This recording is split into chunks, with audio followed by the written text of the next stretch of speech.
Hello students, today we are starting the topic Indian English poets. अब इसमें Indian English में जो poets हैं, इसमें lots of poets are there, but हम स्टार्ट करेंगे जो फेमस पोएट्स हैं इंडियन इंग्लिश के, जो एग्जाम में हर एग्जाम में मोस्टली आते हैं, उनके बारे में हम पढ़ेंगे। तो first of all we know what is Indian English poets and who they are.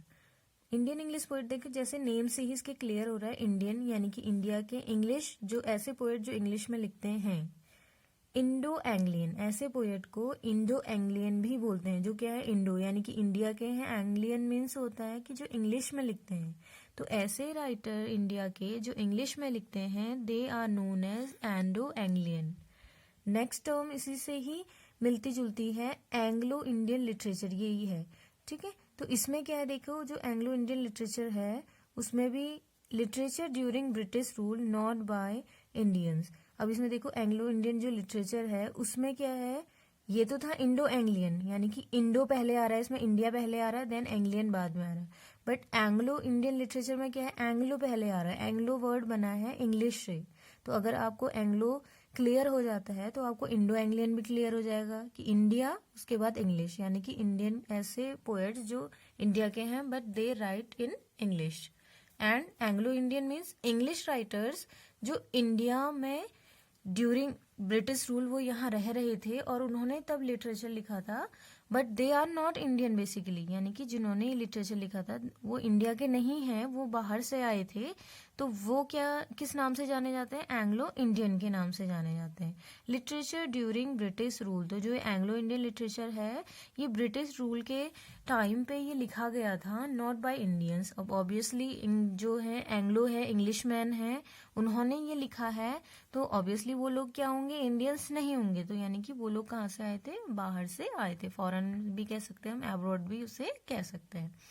इसमें अब फेमस राइटर की सीरीज स्टार्ट हो रही है। आज हम स्टार्ट कर रहे हैं नसीम एज़ेकिल। तो होप्सो कि आपको ये जो टर्म्स हैं Anglo Indian and Indo Anglian ये क्लियर हो गई होंगी। Let's start Nissim Ezekiel. देखिए नसीम एज़ेकिल जो हमारे पोएट हैं, अजीव 1924 बॉम्बे बॉर्न, इन्हें बॉम्बे बॉर्न पोएट या फिर बॉम्बे बेस्ड पोएट भी इन्हें कहा जाता है। और ये क्या थे, एक ज्यू थे ये, इनका जो बर्थ है वो 1924 में हुआ था, यानी कि ये 1924 में बॉम्बे में ये पैदा हुए थे। वर्कड एज अ प्रोफेसर, और उन्होंने एज अ प्रोफेसर भी नसीम एज़ेकिल ने वर्क किया है। जर्नल काउंसिल मेंबर ऑफ साहित्य एकेडमी, देखिए सब अलग अलग पॉइंट्स हैं। वो क्या थे, जो साहित्य एकेडमी काउंसिल है उसके भी वो मेंबर रह चुके हैं। 1983 में साहित्य एकेडमी अवार्ड इन्हें मिला था। देखिए जितने भी अवार्ड्स आपके हैं ये फेमस है कि साहित्य एकेडमी अवार्ड किसे मिला था, या फिर नसीम एज़ेकिल को साहित्य एकेडमी अवार्ड 1983 में मिला था, या 1983 में साहित्य एकेडमी अवार्ड किसे मिला था। इस टाइप के जो क्वेश्चन है आपके एग्जाम में ये ऑफन पूछे जाते हैं। 1988 में इन्हें पद्मश्री मिला था। अब देखिए कौन कौन से अवार्ड मिले, एक तो मिला साहित्य एकेडमी अवार्ड 1983, उसके बाद 1988 में इन्हें मिला है पद्मश्री। फिर फ्री वर्ड्स मीन्स ये इनकी जो राइटिंग थी वो किस में लिखी हुई थी, इन्होंने फ्री वर्ड्स में, यानी कि इन्होंने फ्री वर्ड्स का यूज अपनी राइटिंग में किया है। अब इनकी जो डेथ है वो ये 2004 जनवरी में, यानी कि जनवरी 2004 में इनकी डेथ हुई बाय अल्जाइमर, और अल्जाइमर इसका रीजन था इनकी डेथ का। Father of modern Indian English poetry, इन्हें father of Indian English poetry, modern, अब देखिए मॉडर्न मीन्स होता है आधुनिक, इंडियन इंग्लिश पोएट्री के फादर भी इन्हें कहा जाता है। नेक्स्ट इनका जो फर्स्ट वर्क इनका आया था, अब इनके वर्क्स के बारे में बात करते हैं। तो जो इनका फर्स्ट वर्क था वो भी किसका, पोएट्री में जो इनका फर्स्ट वर्क था वो था द बैड डे, जो आया था आपका 1952 में। देखिए सेम ईयर 1952 में इनकी फर्स्ट वर्क पोइट्री का द बैड डे आया था, और उसी टाइम 1952 में नेक्स्ट वर्क है इनका टाइम टू चेंज, ये भी आया था 1952 में। अब नेक्स्ट ईयर 1953 में इन्होंने लिखी थी 60 पोएम्स, ये पब्लिश हुई थी इनकी। 1956 में the discovery of India, 1960 the unfinished man, 1965 the exact name, 1976 hymns in darkness, 1982 Latter Day Psalms, 1989 Collected Poems। तो ये सारे देखिए ये क्या है, इसमें ये सारे इनके फेमस वर्क्स हैं। अब इसके अलावा भी इन्होंने lots of works they have written, उन्होंने लॉट्स ऑफ वर्क्स लिखे हैं। जो हमारा लिटरेचर है उसमें उनका बहुत ज़्यादा कॉन्ट्रीब्यूशन है। ऑब्वियसली उन्हें क्या कहा जाता है, father of modern Indian English poetry उन्हें कहा जाता है। तो ऑब्वियसली उन्होंने बहुत ज़्यादा जो कंट्रीब्यूशन है वो हमें इंग्लिश लिटरेचर में उन्होंने दिया है, इंडियन इंग्लिश लिटरेचर में। तो इसलिए उनके वर्क्स भी क्या हैं, बहुत ज़्यादा हैं। तो उसमें ये फेमस कुछ वर्क्स हैं जिन्हें आपको याद रखना है। और देखिए इसमें एक 1965 में जो इनका कलेक्शन है द एग्जैक्ट नेम ये आया था, इसमें इनकी फेमस पोएम पब्लिश हुई थी जो आपके बीए के सिलेबस में भी है, नाइट ऑफ द स्कॉर्पियन इनकी फेमस पोएम है।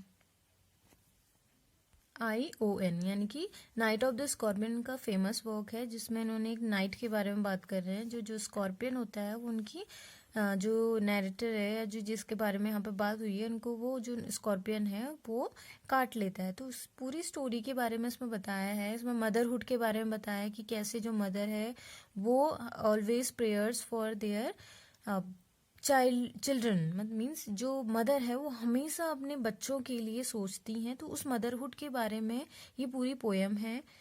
फिर ये देखिए इनकी एक जो कलेक्शन है लेटर डे साम्स, इसके लिए इन्हें मिला था साहित्य अकेडमी अवार्ड जो 1983 में मिला था। वो इनके इसी कलेक्शन के लिए मिला था उन्हें साहित्य अकेडमी अवार्ड। तो हम ऐसे ये लिख सकते हैं, ये मिला था इन्हें 1983 में। मीन्स 1982 में इन्होंने ये वर्क लिखा लेटर डे साम्स, और 1983 में इन्हें इस वर्क के लिए साहित्य अकेडमी अवार्ड मिला। तो ये इंपॉर्टेंट पॉइंट है, ये आपको याद रखना है। तो जैसे जैसे हम राइटर करते जाएंगे तो उसकी आप एक लिस्ट बना लेंगे कि जो ईयर वाइज आप लिस्ट बना सकते हैं कि इस ईयर में किस इंग्लिश राइटर को नोबेल प्राइज मिला था या किस राइटर को साहित्य अकेडमी अवार्ड मिला था। तो साहित्य अकेडमी अवार्ड का एक अलग आप पेज बना सकते हैं, और नोबेल प्राइज का जो नोबेल प्राइज है उनका एक अलग पेज आप क्रिएट कर सकते हैं, जिससे आपको क्या होगा, हेल्पफुल होगा कि इस ईयर में इस राइटर को मिला था या इस पर्टिकुलर पोएट को जो साहित्य अकेडमी अवार्ड है वो मिला था या नोबेल प्राइज मिला था। तो ये सारे इनके फेमस वर्क्स हैं। आगे चलते हैं हम।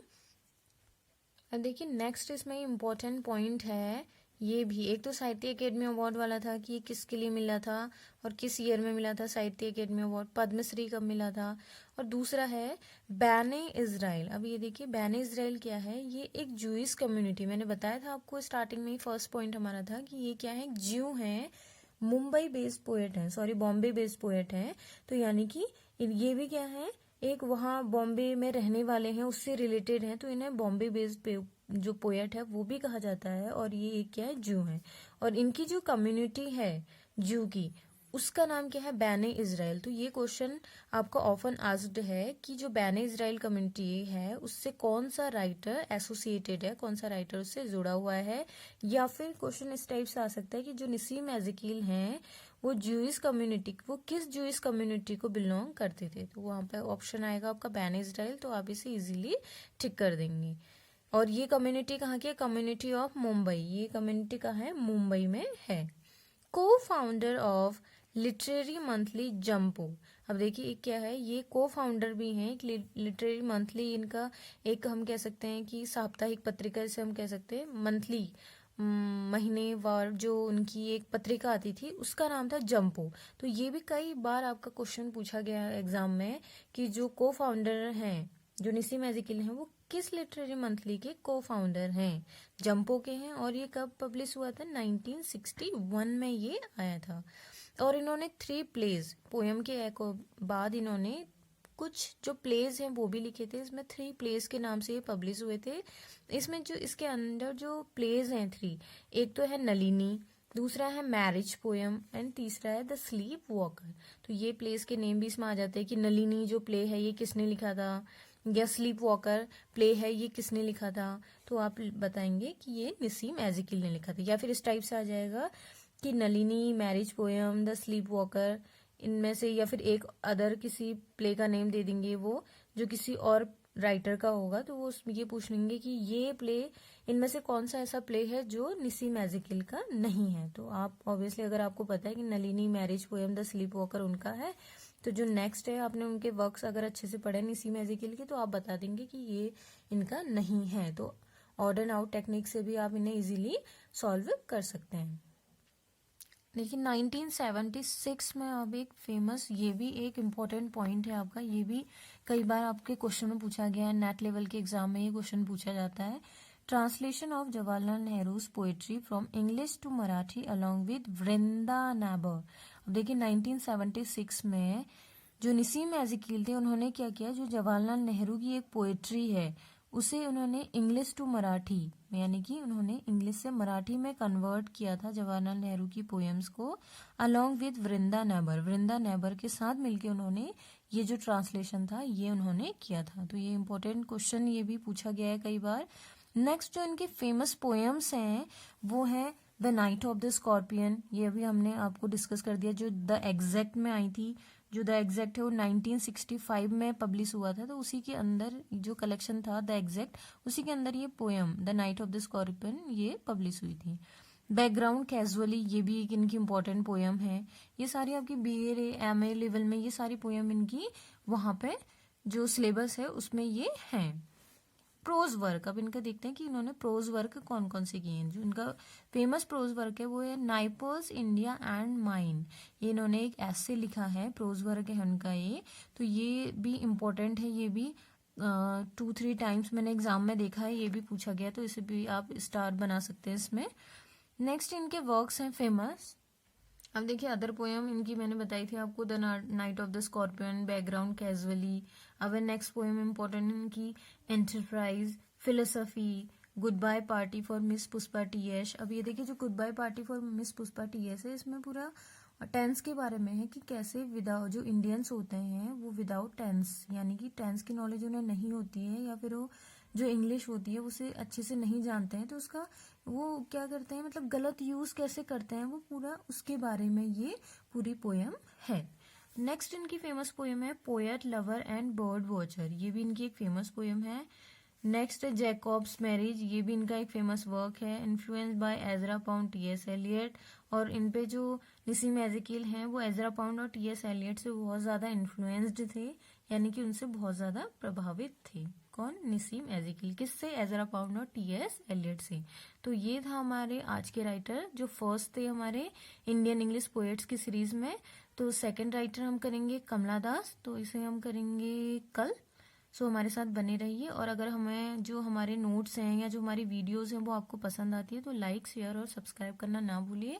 और आपको किस राइटर से रिलेटेड वीडियो चाहिए उसके लिए भी आप कमेंट सेक्शन में हमें बता सकते हैं। Thank you.